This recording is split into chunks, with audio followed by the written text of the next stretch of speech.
الحمدللہ رب العالمین الصلاۃ والسلام علیکہ یا رسول الکریم اما بعد فاعوذ باللہ من الشیطان الرجیم بسم اللہ الرحمن الرحیم۔ ناظرین کرام، دوستو، بزرگوں، میری بہنوں، چھوٹے بچوں، السلام علیکم ورحمۃ اللہ وبرکاتہ۔ امید ہے آپ سب خیریت سے ہوں گے۔ اللہ تعالیٰ آپ سب کو خیریت سے رکھے، شیطان کے شر سے محفوظ رکھے اور اپنے حفظ و ایمان میں رکھے اور شیطان کے شر سے محفوظ رکھے اور ہم سب کا خاتمہ ایمان پر فرمائے۔ دوستو، جس کسی نے ہمارے چینل کو سبسکرائب نہیں کیا وہ یوٹیوب پر اکبر بھائی VJ9 لکھ کے سبسکرائب کر لیتا ہے کہ آنے والی ویڈیو آپ تک بر وقت پہنچتی رہے۔ آج کی ویڈیو کا بیان ہے، جب قسم توڑنا بہتر ہو تو قسم توڑ دو۔ جب قسم توڑنا بہتر ہو تو توڑ دے۔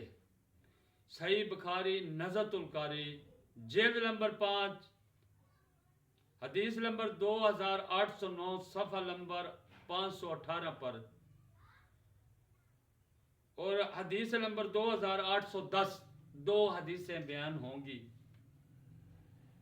حضرت عبد الرحمن بن سمرہ رضی اللہ تعالی عنہ نے حدیث بیان کی کہ نبی صلی اللہ علیہ وسلم نے فرمایا، اے عبد الرحمن، اور جب تو کوئی قسم کھا لے اور دیکھے کہ اس کا غیر اس سے بہتر ہے تو اپنی قسم کا کفارہ دے اور وہ کر جو بہتر ہے۔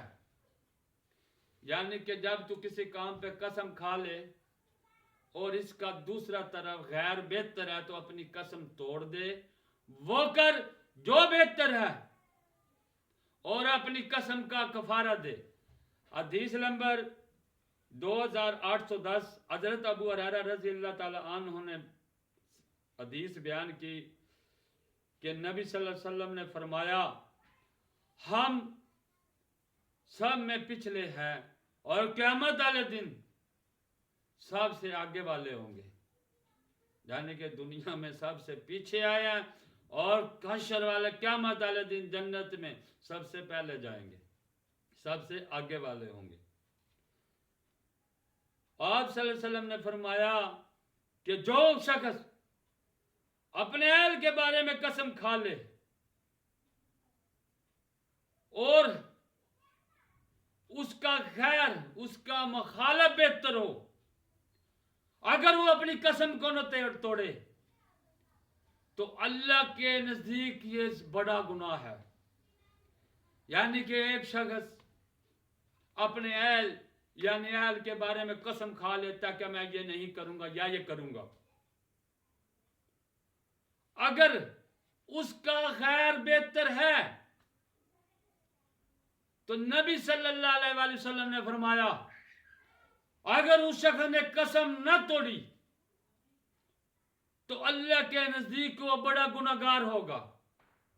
اپنی جان میں تو وہ کہے گا کہ میں نے قسم اٹھائی، میں نہیں توڑوں گا، نہیں توڑوں گا، لیکن اگر اس نے قسم نہ توڑی تو نبی صلی اللہ علیہ وسلم نے فرمایا کہ وہ شخص اللہ کے نزدیک بڑا گناہگار ہوگا۔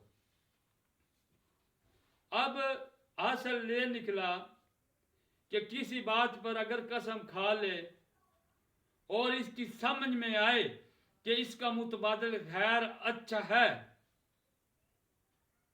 تو وہ اپنی قسم کو توڑ کر وہ کرے جو بہتر ہے اور قسم کا کفارہ دے۔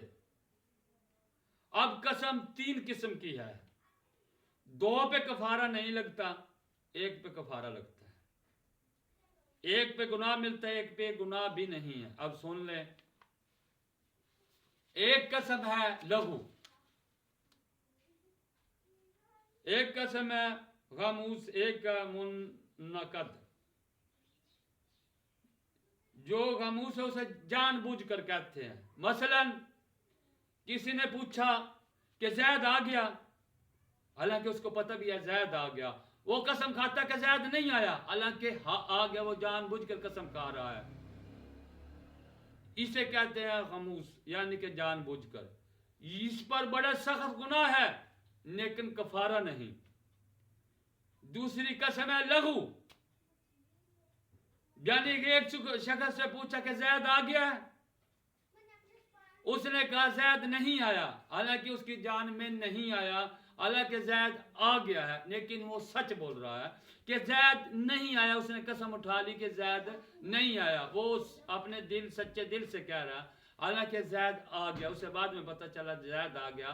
اسے نہ گناہ ہے نہ کفارہ ہے، کیونکہ اس نے جو دیکھا تھا وہ بیان کیا. اس کے پیچھے سے زید آیا ہے، اس پہ نہ گناہ ہے نہ کفارہ ہے. کفارہ ہے منعقد قسم پر. جو یہ کہا جائے قسم کھا کر میں اسے کروں گا آئندہ یا نہ کروں گا. اگر اس مسئلے کے کہا میں کروں گا، اگر اس نے نہ کیا تو اس پر کفارہ ہوگا. اگر وہ کہتا ہے میں یہ نہیں کروں گا، اگر اس نے کرا تو اس پر کفارہ. یعنی کہ قسم، یہ قسم اس پر کفارہ ہے. جو بندہ دل سے یہ کہے میں یہ کام کروں گا قسم اٹھا کر یا نہ کروں گا. اگر ان میں سے پھر وہ دونوں کرتا ہے، نہیں کرتا ہے یا کرتا ہے، اس پہ کفارہ کیا ہے؟ کفارہ ہے 10 مسکینوں کا کھانا،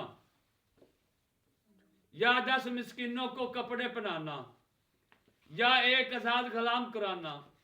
اگر یہ نہ ہو سکے تو 3 روزے رکھ لینا. یعنی کہ جس قسم پہ کفارہ پڑ گیا ہے اس پہ آپ جو مناسب سمجھتے ہیں. اگر 10 مسکینوں کو کھانا وہ کھلانا ہے جو آپ خود کھاتے ہیں، وہ کھانا کھلانا ہے. یا کپڑے جو خود نئے لے کر پہنتے، کپڑے پرانے نہیں، کپڑے نئے لے کے دینے، کپڑے نئے پہنانے ہیں. اور اگر یہ نہ ہو سکے 1 غلام آزاد کر، اب غلام تو رہے نہیں، یا 3 روزے رکھنے. آسانی اسی میں ہے، یا 10 مسکینوں کو کھانا یا کپڑا یا روزے. السلام علیکم ورحمۃ اللہ.